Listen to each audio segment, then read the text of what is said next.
This is your tech moment for May 23rd, 2019. First up, from DSL Report's front page on Thursday morning links, broadband monopolies are acting like old phone monopolies. Good thing solutions to that problem already exist. And that story is over at EFF.org. The future of AT&T is an ad-tracking nightmare hell world. This story comes to us from TheVerge.com. SpaceX again delays Starlink internet satellite launch. That story is from the New York Times, nytimes.com. Broadband data usage report, internet-only homes use almost twice as much data as bundled homes. That story comes to us from telecompetitor.com. Sprint, MVNO, Altus may continue to oppose T-Mobile merger. That story can be found at lightreading.com. Huawei scrubbing 5G bill introduced would fund extraction of Chinese telecom tech from United States networks. That story is at multichannel.com.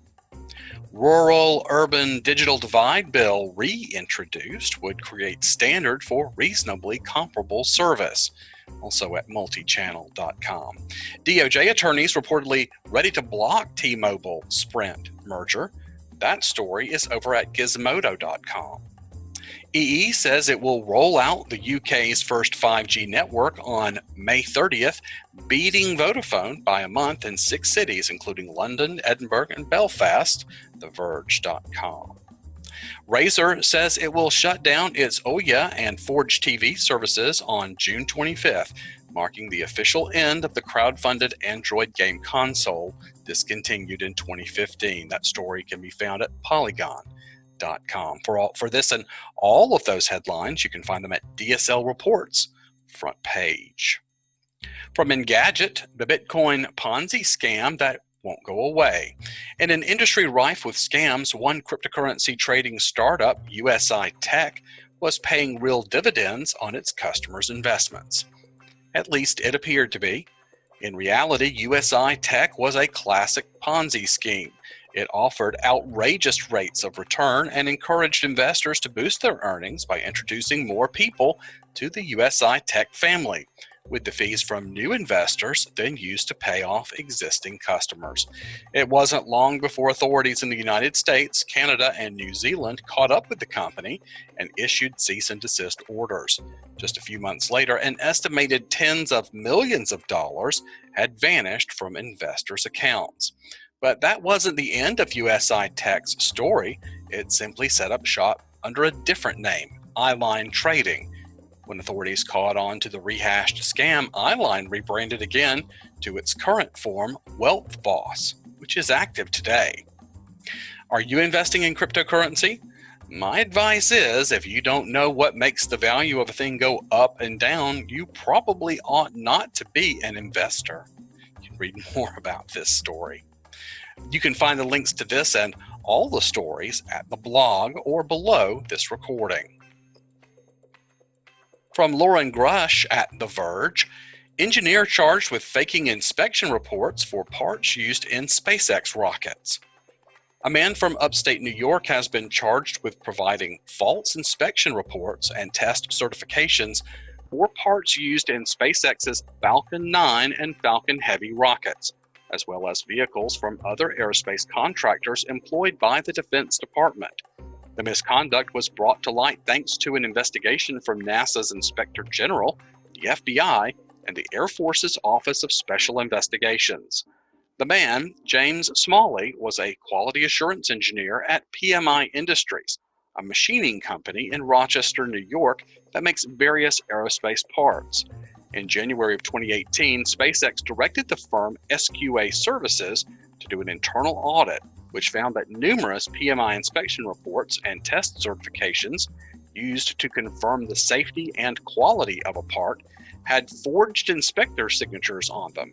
Specifically, Smalley allegedly photocopied signatures of the SQA inspector and then copy and pasted them into the reports. According to the criminal complaint, James Smalley took the act of forgery to a new level, says Gary Laffert, an FBI special agent in charge in Buffalo, said in a statement, a potentially catastrophic level with the potential to not only cost millions of dollars, but also jeopardize years of irreplaceable work. Smalley is accused of tampering with up to 38 reports of critical parts used in SpaceX's Falcon 9 and Falcon Heavy rocket line, according to the U.S. Attorney's Office in the Western District of New York. The investigation also found that up to 76 PMI pieces had either been rejected during inspection or never inspected at all. They were sent to SpaceX anyway. All in all, up to 10 of SpaceX's government missions may have been affected by the suspect parts, including 7 for NASA, 2 for the Air Force, and 1 for the National Oceanic and Atmospheric Administration. Some of the falsified reports even revolved around parts meant to be used in the launch of NASA's new exoplanet hunting spacecraft, TESS, in April of 2018. However, NASA's Inspector General had been alerted to the forgeries before the launch. If convicted, Smalley could face up to 10 years in prison, as well as pay a $250,000 fine, according to the U.S. Attorney's Office. Madeline Simpanu writes for Zero Day over at ZDNet. UK says it warned 16 NATO allies of Russian hacking activities. I can disclose that in the last 18 months, the National Cybersecurity Center has shared information and assessments with 16 NATO allies and even more nations outside of the alliance of Russian cyber activity in their countries, said Britain's Secretary of State for Foreign Affairs, Jeremy Hunt, in a speech at the National Cybersecurity Center today. Hunt said Russia's intelligence services are targeting the critical national infrastructure of many countries in order to look for vulnerabilities. This global campaign also seeks to compromise central government networks, the British official added. We have regularly provided technical knowledge to help our partners to counter the threat. While on the topic, Hunt has urged nations to band together and create a deterrent for state-sponsored hackers to attack other countries. The UK and its intelligence partners have been slowly moving to a name and shame approach when dealing with cyber attacks. You can read more about this over at ZDNet. Dan Gooden at Ars Technica. Why a Windows flaw patched 9 days ago is still spooking the internet.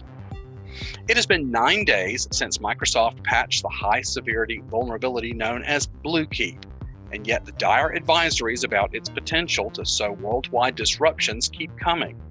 Until recently, there was little independent corroboration that exploits would spread virally from computer to computer in a way not seen since the WannaCry and NotPetYaWorms shut down computers worldwide in 2017.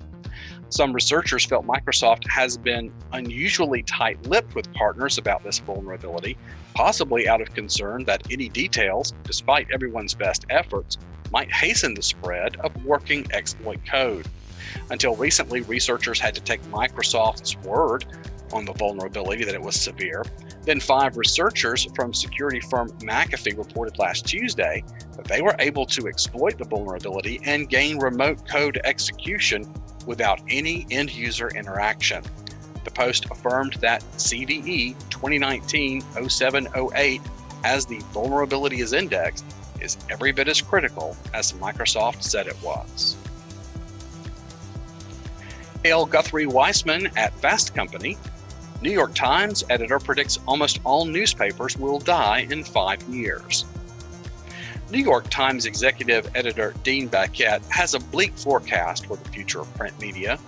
Late last week at the International News Media Association World Congress, the editor spoke about the state of journalism, the world, and the newspaper he runs. The conversation was sprawling, but Baquet did have one very specific prognostication to make. When asked about the future of newspapers, the executive editor said, "The greatest crisis in American journalism is the death of local news. I don't know what the answer is. Their economic model is gone. I think most local newspapers in America are going to die in the next 5 years, except for the ones that have been bought by a local billionaire." That is certainly a depressing outlook. Of course, he's probably not wrong either. A recent Pew Research report found that Despite the fact that most Americans believe local news organizations to be doing well, very few are actually paying for those subscriptions. And while print advertising continues to plummet, more small outlets are shutting down.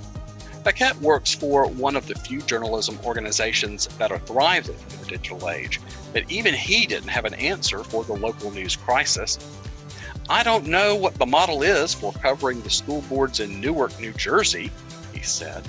"That makes me nervous, and despite the fact that there are some rich people championing media, there is no way the entire industry can rely on the kindness of deep-pocketed strangers."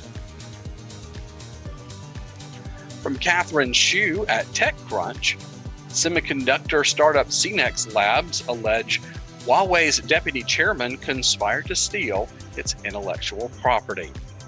A San Jose-based semiconductor startup being sued by Huawei for stealing trade secrets has hit back in court documents, accusing the Chinese firm's deputy chairman of conspiring to steal its intellectual property, reports the Wall Street Journal. In court filings, CNEX Labs, which is backed by the investment arms of Dell and Microsoft, alleges that Eric Zhu, who is also one of Huawei's rotating CEOs, worked with other Huawei employees to steal its proprietary technology.